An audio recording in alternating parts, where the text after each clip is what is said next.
Que el líquido intracelular tiene proteínas negativas y el líquido intersticial tiene, pero son positivas. Ahora, las proteínas siempre van a ser negativas. Bueno, que no tiene. Adelante, Otoniel. Que el líquido extracelular es el que tiene proteínas y el líquido intersticial es el que tiene menos proteínas y tiene más iones positivos. Ok, ¿vale? Ojo, ahora, con base en eso, Velázquez, ¿cuánto pesas? Gracias, 60. Otoniel, anótense. Esa es primera pregunta. Segunda pregunta, con base a... Ahorita me contestas, Velázquez. Segunda pregunta, ¿cuáles son las 3 razones por las cuales puede generarse un cambio en la concentración de líquido?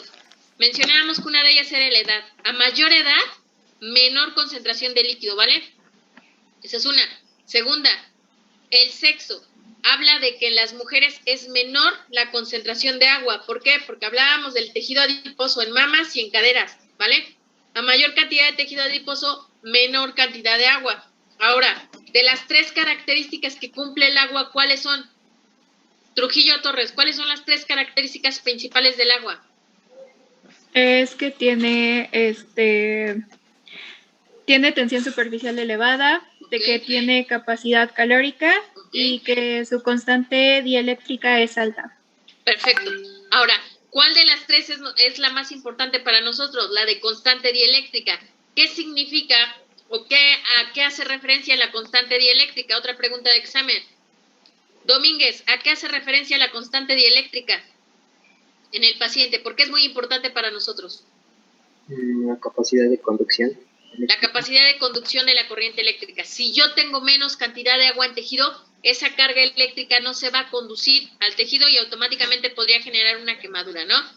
Julio Chávez, habíamos mencionado que los pacientes que, por ejemplo, son alcohólicos, que llegan todos deshidratados, ¿se les puede aplicar corriente eléctrica o no? No, no se les puede aplicar por la falta de líquido. Y que mencionamos que tenían un desequilibrio hidroeléctrico, ¿no? Perfecto. Ahora, ¿qué pasa con aquellos pacientes que es muy común que en el hospital general te lleguen pacientitos con dolor lumbar? Una de las características principales de esos pacientes es que tienen sobrepeso, ¿vale? Y una característica es que todos, cuando tú los conectas a cualquier corriente eléctrica, gritan horrible de dolor. ¿Por qué? ¿Qué pasa con esos pacientes? Pues por el exceso de tejido adiposo. El exceso de tejido adiposo. ¿Puedo colocar corriente? No. Inmediatamente a la hora que tú colocas alguna corriente, la galvánica, por ejemplo, que es la única que tiene el hospital, no sé si ahorita ya tenga más aparatos, pero en aquellas ocasiones era la única que tenía, el paciente grita de dolor, ¿eh? ¿Por qué? Porque tiene poco líquido, no se transmite bien la corriente, la carga a lo largo de su tejido.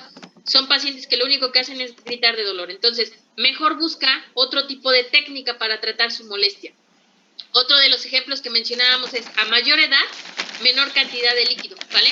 Y eso lo vas a ver en los pacientes de la casa del agua o la casa de jubilados, que son lugares en los cuales se tienen pacientitos de 70 o más. ¿Qué pasa? Algo que me comentaban mucho es, profa, cuando voy a la casa del agua, está prohibido poner corrientes eléctricas. ¿Pero por qué? Pues son pacientes adultos mayores, el peso es mínimo, están por debajo de su peso normal, ya el tejido adiposo, cutáneo es muy delgado. Bueno, y entonces, ¿qué hacemos para quitarles el dolor? La casa del agua tiene una alberca súper enorme y todo el tiempo los pacientes, por ejemplo, de la casa del agua, son sometidos a hidroterapia, ¿vale? La causa principal, pues, es eso. Debido a que su peso ya no tiene tanta concentración de líquido, pues posiblemente la corriente eléctrica, en lugar de favorecer, solo dañe. Por eso las técnicas, pues, son diversas, ¿vale? Entonces, antes de aplicar corriente, verifica si tu paciente es candidato o no a aplicar corriente. Aunado a ello, mencionábamos, supongamos que el paciente no está deshidratado, pero que es un paciente anémico, Sandoval. Es un paciente con anemia, está por debajo de su peso normal. ¿Es un candidato a poner electro? No, ¿Por qué? porque como está debajo de su peso normal, entonces no va a tener la suficiente, no tiene líquido suficiente. ¿Por qué? Porque dijo que era anémico, ¿no? Ajá. Entonces, es... Ojo, ¿qué hemos estado relacionando todo este tiempo? El peso tiene que ver con la cantidad de líquido, ¿cierto? Entonces, a menor peso, menos cantidad de líquido, ¿cierto? ¿Y qué pasa con esos pacientes anémicos? La cantidad de masa muscular es mínima. Por lo tanto, va a haber menor concentración de líquidos en el tejido. Y lo mismo, los podemos quemar. Básicamente tú los conectas y les salen ampollas, ¿vale?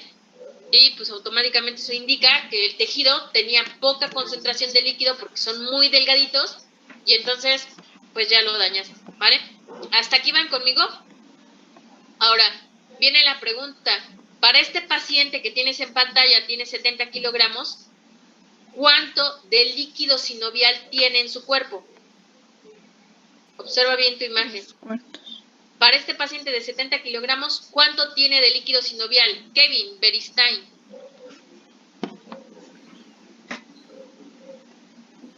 Tendría los 10.5 litros, los ¿Por 3 qué? cuartos.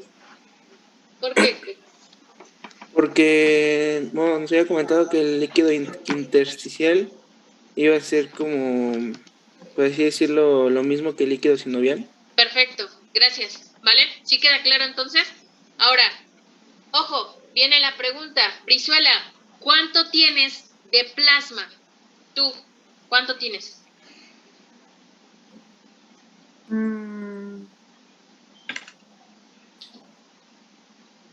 Pues Aquí hay dos respuestas.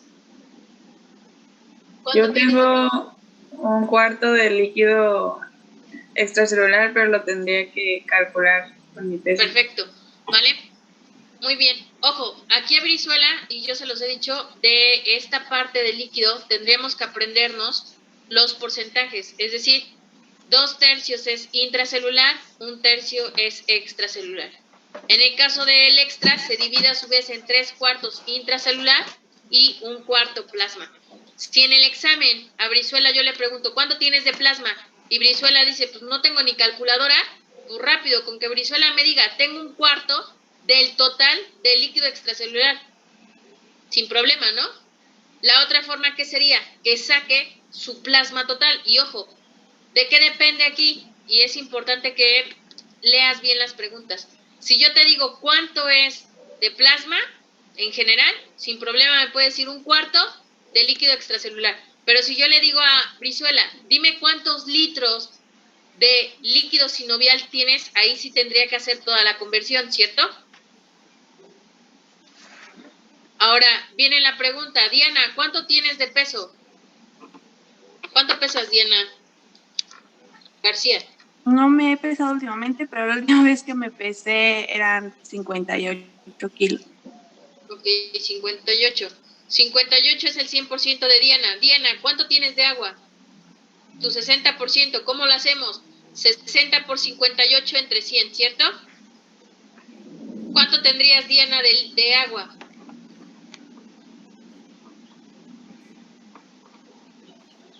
$34.8. Ok, 34.8 es el total de peso corporal de Diana. Ahora, de ese 34.8, ¿cuánto tienes de intracelular y extracelular? Lo divide entre 3. 34.8 entre 3, ¿cuánto te da, Diana?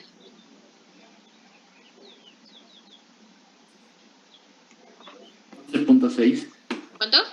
11.6. 11.6.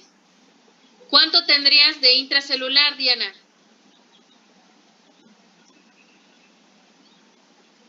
Si 11.6 es una tercera parte del total de tu agua, pues si el intracelular son 2/3, ¿qué tendrías que hacer? 11.6 por 2, ¿no?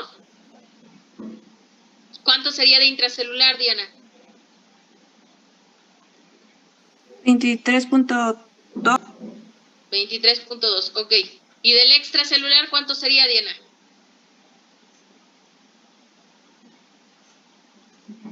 Diana.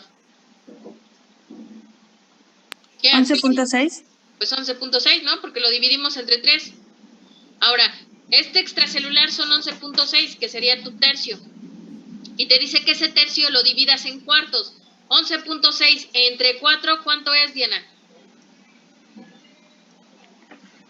2.9. 2.9. ¿Cuánto tienes de plasma, Diana?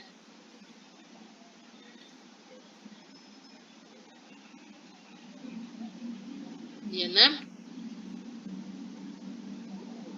Si acabas de dividir 11.6 entre 4 y te da 2.9 y te dice que el plasma es un cuarto, ¿cuánto tienes de plasma, Diana? Es que me está fallando la compu. Es 2.9. 2.9 litros, perfecto. ¿Y cuánto tendrías de intersticial? Multiplica 2.9 por 3, ¿cuánto es? 8.7. 8.7. ¿Queda claro? Entonces, si yo le pregunto a Diana, ¿cuántos litros de agua tienes en tu espacio intersticial? ¿Cuál se debería ser su respuesta? 8.7. Si yo le pregunto, ¿cuánto de agua en general tienes en tu espacio intersticial? 3/4 del extracelular. Y ya está, ¿vale? Lean bien sus preguntas. ¿Dudas o preguntas hasta aquí de cómo lo sacamos? Creo que está bastante práctico, ¿no? Sí, por favor. Ojo, para mañana, para ustedes, no me lo van a entregar, lo van a hacer para ustedes. Van a sacar el líquido corporal de 5 personas. ¿Qué necesito en esa tabla? Esa tabla te la quedas tú, no me la envías. Pero para que ensayes, porque esto viene en tu examen. ¿Qué necesito? Que me des edad del paciente, sexo del paciente, y vas a sacar líquido corporal total, líquido intracelular, líquido extracelular, plasma e intersticial, lo que sería igual que sinovial.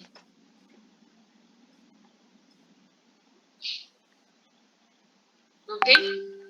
El peso no, profe. El peso, obviamente, ese lo tienes que tener, ¿no? Pero te lo pongo. Sería lo primerito, ¿no? Para que puedas hacer la conversión. ¿Sí queda claro? En algún momento dicen, bueno, ¿y a mí de qué me sirve calcular el agua? Cuando entres a práctica clínica, por ejemplo, en el Hospital del Norte, hay unidad de cuidados intensivos neonatales, unidad de cuidados intensivos adulto y unidad de quemados. Y, por ejemplo, en unidad de quemados, te dejan el área en la cual se tienen que controlar los aparatos de hidratación, porque obviamente fueron pacientes quemados, tienes que regular las concentraciones de líquido. Y entonces te dicen, ahí está la camarita, solo tienes que checar que esté calculándose el agua. Y automáticamente metes los datos, ¿vale? Entonces, dependiendo del lugar a donde vayas, pues es lo que te van a solicitar. ¿Queda claro? Ahora bien, supongamos que no te toca en el Hospital del Norte, no te toca en unidad de cuidados intensivos adultos, pero te quedas en una clínica normal. Si te llega un paciente con obesidad y con base en estos datos, pues sabes que de líquido sinovial no tiene nada, ¿no? O supongamos que tiene una mínima y tiene más de tejido adiposo. ¿Qué pasa? Pues que sabes que no hay conducción eléctrica, pues no le pones corrientes. ¿Lo pones a caminar? Pues tampoco, ¿no? Porque automáticamente las articulaciones pueden tener una alteración. Entonces, podrías aplicar algún otro tipo de ejercicios. ¿Sí queda claro? ¿Dudas o preguntas hasta aquí? Vale. Seguimos avanzando porque ya nos vamos al equilibrio Gibbs-Donner. Ahora, ya que tengo todo esto, ¿qué pasa? Recordamos rápidamente, el 60% del peso corporal en un paciente de 70 kilogramos va a ser de 40 a 42 litros. En ti va a depender del peso que tengas, pero siempre tiene que ser el 60% de tu peso, ¿vale? Ojo, porque a veces se la aprenden de memoria. Si yo te pongo que tu paciente tiene 70, pues desde luego que van a ser 42 litros. Pero si yo te pongo un paciente que pesa 78, pues no te aprendas todo de memoria. Sacas en ese momento cuál sería su porcentaje, ¿va?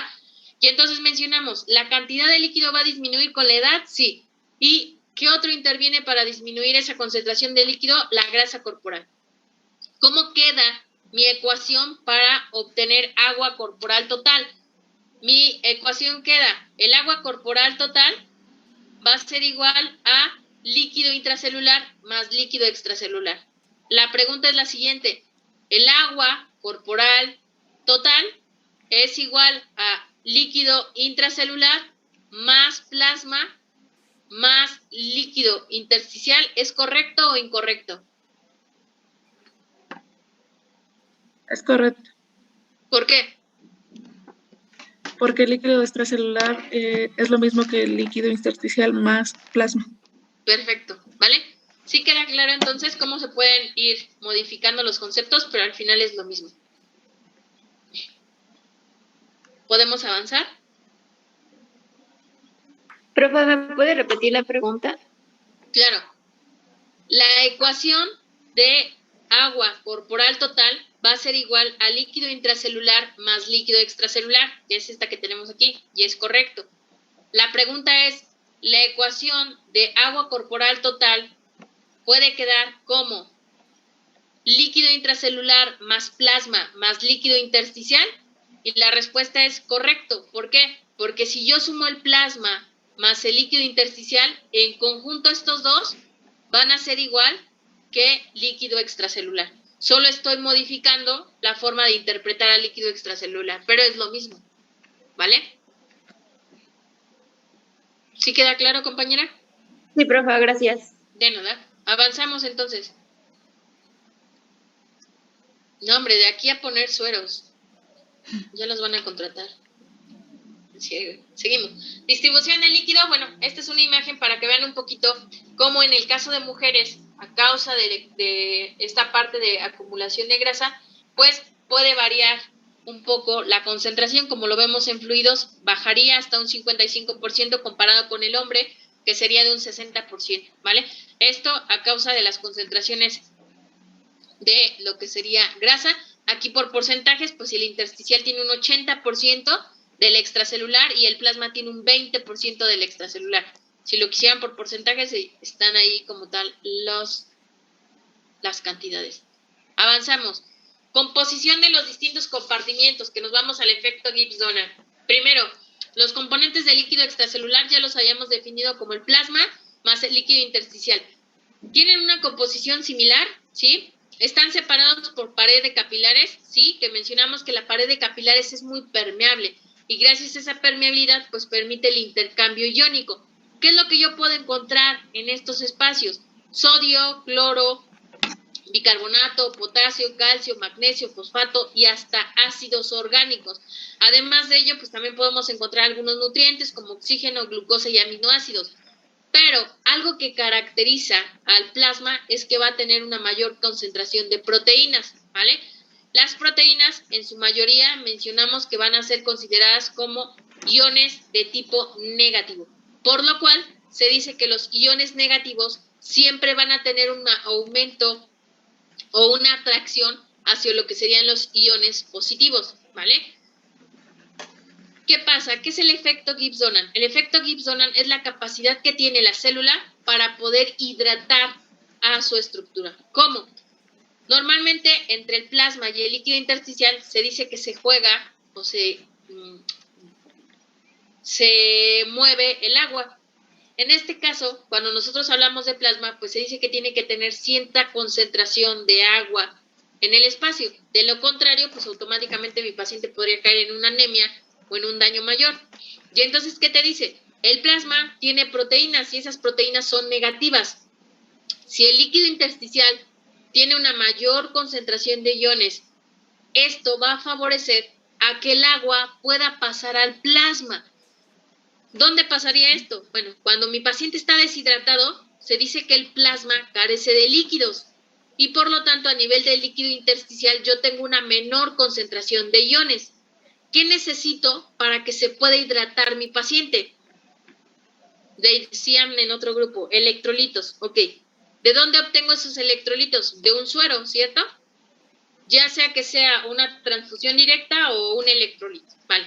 Consumes ese electrolito. ¿Y qué pasa? ¿Cómo es que el agua puede llegar al plasma si solo es un suero? Bueno, el suero puede tener glucosa y puede tener aminoácidos y puede tener sales, ¿cierto? De ahí que te dicen, pásame una solución glucosada al 20% de sodio con un 40% de potasio, ¿no? ¿No han escuchado? Vale. ¿Y qué es lo que busca? Bueno, que el suero, en este caso la glucosa, el suero con glucosa y con iones, pues la glucosa es un transportador. El transportador que es la glucosa va a llevar a los iones hasta lo que es el líquido intersticial. Y ya que lleva los iones, pues automáticamente el agua va a ir hacia donde existe una mayor concentración de iones. Ya que tengo el agua en líquido intersticial, ahora lo que tengo que hacer es llevarla al plasma, porque el plasma es el que carece de concentración de líquidos. ¿Cómo va a hacer esto? Pues que a una concentración elevada de proteínas, las proteínas van a atraer a esos iones positivos. Conforme atraigan las proteínas a los iones positivos, automáticamente el agua se va a mover de menor concentración a mayor concentración, ¿vale? Y entonces, ¿qué pasa? Automáticamente el plasma va a recibir una mayor concentración de agua y por lo tanto comienza a generar un equilibrio hidroeléctrico a lo largo de la célula, ¿vale? El efecto Gibbs-Donan lo que hace es que ayuda a mantener ese efecto hidroeléctrico. ¿A través de qué? A través de la atracción que tienen las proteínas hacia los iones positivos de los diferentes espacios. En este caso, del espacio o del líquido intersticial, ¿vale? Y viene la pregunta, ¿por qué el agua de coco se dice que es una sustancia idónea para quitar la deshidratación en los pacientes? ¿Qué tiene el agua de coco? ¿Glucosa? No. ¿Electrolitos? Muchos electrolitos. ¿Qué electrolitos? ¿Nunca han escuchado eso? En una guerra que se hizo en Corea, muchos de sus combatientes, bueno, de los del ejército, los militares, cayeron. Y muchos de ellos sobrevivieron a que se les aplicó una intravenosa de agua de coco, ¿vale? Ellos, pues, debido a la guerra y todo, perdieron algunas extremidades, pero sobrevivieron gracias a esa aplicación de agua de coco intravenoso. ¿Por qué? Porque se dice que al haber perdido mucha sangre, al haber tenido muchas hemorragias, pues el plasma obviamente disminuyó su concentración hidroeléctrica. El agua de coco tiene un exceso de potasio. Por eso se dice que el agua de coco se debe de consumir cuando tienes una deshidratación muy fuerte o, por ejemplo, en el caso de mujeres embarazadas, en el mes 3 o 4, que algunas no tienen un buen desarrollo del producto, se dice que tienen poco líquido amniótico para el bebé. Entonces se les manda muchísima agua de coco para que aumenten el líquido amniótico y el bebé se pueda desarrollar en las últimas semanas que le quedan, ¿vale? ¿Por qué? Porque ese exceso de potasio ayuda a que las proteínas del plasma atraigan ese potasio y por lo tanto el líquido que se concentre en esa bebida o en ese suero que se está aplicando al paciente, pues pueda migrar a través del espacio endocapilar hacia lo que sería el plasma y por lo tanto regular el equilibrio hidroeléctrico. En el caso de la guerra que les comentaba, la pueden googlear, automáticamente muchos de esos pacientes pues sobrevivieron porque se reguló su equilibrio hidroeléctrico hasta que se les dio una atención más propia, ¿vale? Y entonces por eso se menciona, el efecto Gibbs-Donan es la razón por la cual nosotros podemos aplicar algún suero y el paciente puede reaccionar de forma inmediata. ¿Qué pasa, por ejemplo, en los pacientes alcohólicos? Se deshidratan y automáticamente pierden toda funcionalidad cognitiva. Hasta que los vuelves a rehidratar, es como que ya regresan en acción, ¿no? Ya conocen a la gente, ya hablan un poco más, ya son un poco más cuerdos de su medio ambiente. ¿Por qué? Porque si aumento las concentraciones de potasio, repito nuevamente, llega más líquido al plasma. Si llega más líquido al plasma, pues el plasma tiene mayor concentración de oxígeno y a mayor concentración de oxígeno puede migrar fácilmente a las neuronas, ¿vale? Y recordemos que las neuronas requieren una cantidad importante de oxígeno para una funcionalidad correcta, ¿vale? ¿Hasta aquí dudas o preguntas?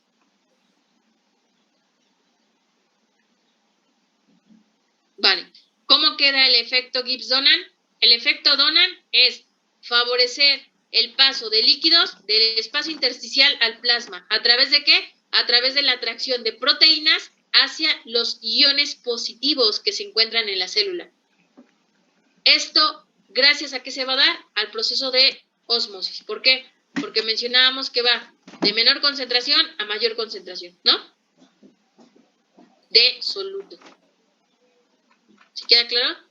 Si esto sucede, automáticamente yo puedo recuperar mi equilibrio hidroeléctrico. Y si yo recupero mi equilibrio hidroeléctrico, pues ese paciente va a tener una mayor concentración de agua y por lo tanto pues puede ser sometido a cualquier técnica terapéutica, ¿no? O en su caso, en el caso de aquellos que están muy deshidratados, pues podrían recuperar su nivel cognitivo, su función cognitiva funcional.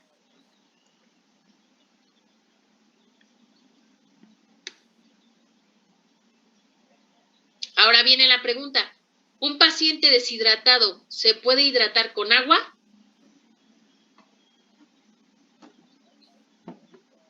No. No. ¿Por qué? Porque el agua va a absorber los iones que ya tiene y lo va a deshidratar más.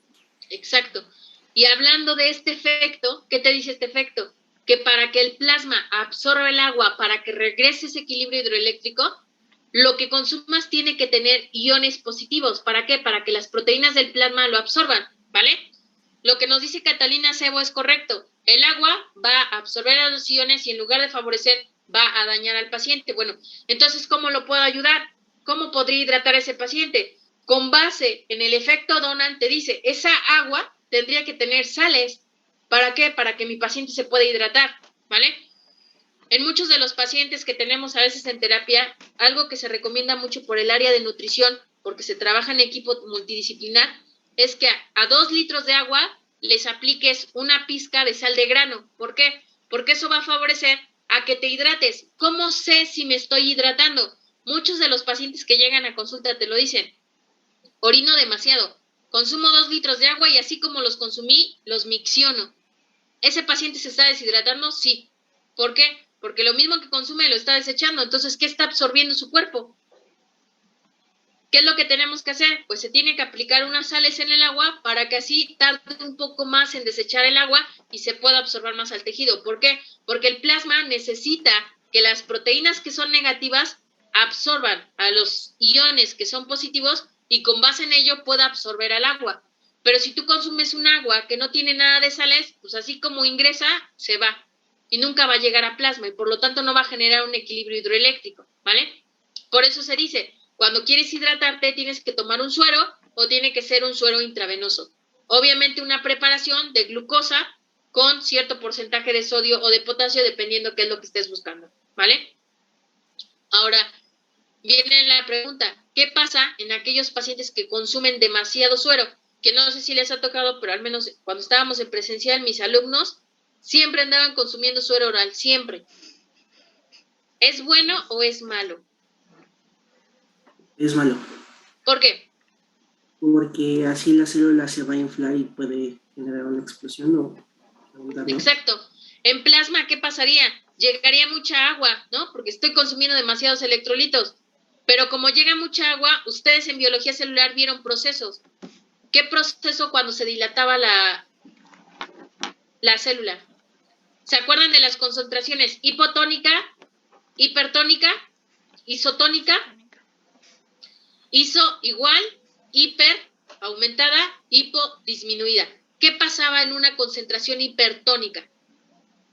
¿Qué es lo que pasaría? Si yo consumo mucho suero, estoy generando una concentración hipertónica, hiper aumentado, estoy aumentando las sales en mi tejido. ¿Qué pasaba en una concentración hipertónica? ¿Qué le pasaba a la célula? Se hincha y automáticamente se genera un proceso de lisis. Lisis es destrucción, corte. ¿Y qué es lo que pasa en ese paciente? Pues lo que está haciendo es que está matando a sus eritrocitos.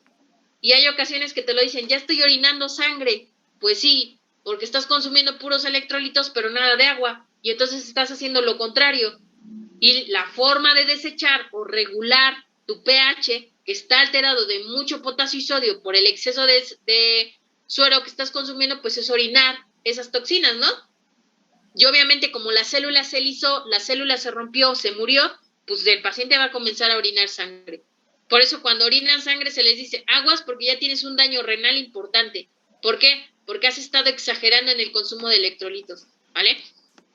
Entonces este es un ejemplo importante y lo digo de los chicos porque cada que jugaban fútbol iban por su electrolito, cada rato. Pero de agua no te consumían ni un vasito y su coca, ¿no? Que no les puede faltar después del juego. ¿Hasta aquí queda claro entonces? Sí, Vale.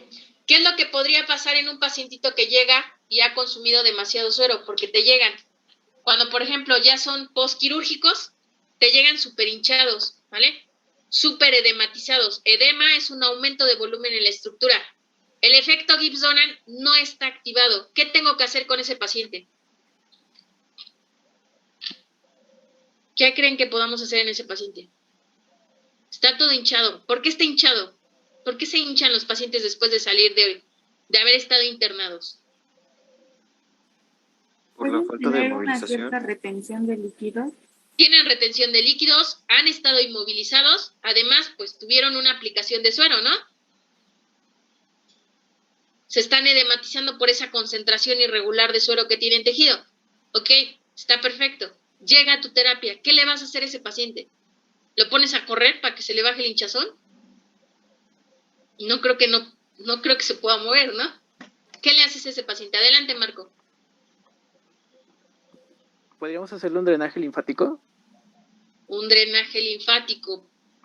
Eso si fuera un paciente que tiene edema por cáncer. ¿Vale? Okay. Pero para más rápido, ¿qué podemos hacer con ese paciente? No nos metamos en otras cosas más que lo que hemos visto. Hemos visto homeostasis, hemos visto ley de balance de masas, hemos visto retroalimentación. De lo que hemos visto, ¿qué podemos hacer con ese paciente? Darle agua para que miccione. Pero si está hinchado tú. Está edematizado. ¿No se puede aplicar un pulso, bueno, electro, pero negativo, que contrarreste las células para que se vaya expulsando el agua? Exacto, una retroalimentación, ¿vale? ¿Qué hacemos en la retroalimentación? Automáticamente puede frenar, inhibir o modificar el funcionamiento de la célula, ¿no? El paciente ha estado acostado, ha estado inmovilizado, le han estado aplicando suero, más o menos 2 o 4 semanas ha estado inmovilizado. Cada 8 horas se pierden aproximadamente 0.25 miligramos de masa muscular. Entre más tiempo estés acostado, más masa muscular se pierde. Hablando de la fuerza, ¿vale? Entonces, si ese paciente se levanta de la cama y va a tu terapia, no va a poder caminar porque la masa muscular está deteriorada. Pero sí le puedes aplicar alguna corriente que modifique la función de sus células. Automáticamente la corriente que se conoce es como tren de pulsos, que comienza a generar estímulos intermitentes, por eso se dice tren de pulsos, porque es como si fueran vagones, da un estímulo fuerte, para, otro estímulo, para, otro estímulo, para, y es lo que decía Marco, que sería ese bombeo de la articulación. Ese drenaje que me dice Marco, lo haría a través de la corriente eléctrica, ¿vale?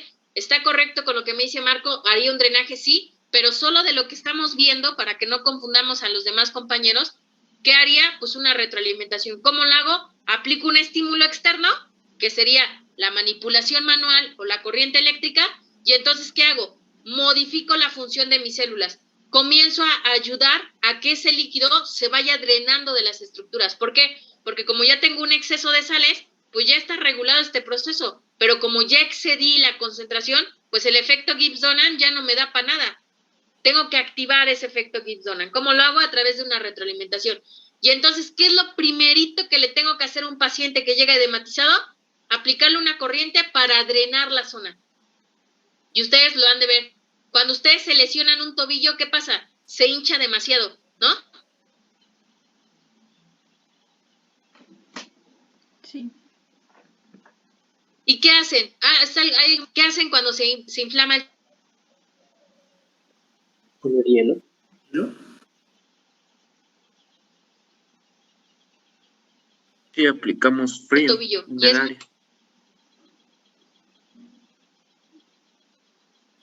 ¿no les han... ¿Me escucha? No, ya se me fue. ¿Me escuchan? Sí, profe. Sí, profe. Ya. Les mencionaba, ¿qué hacen, por ejemplo, cuando se acaban de lesionar el tobillo? Y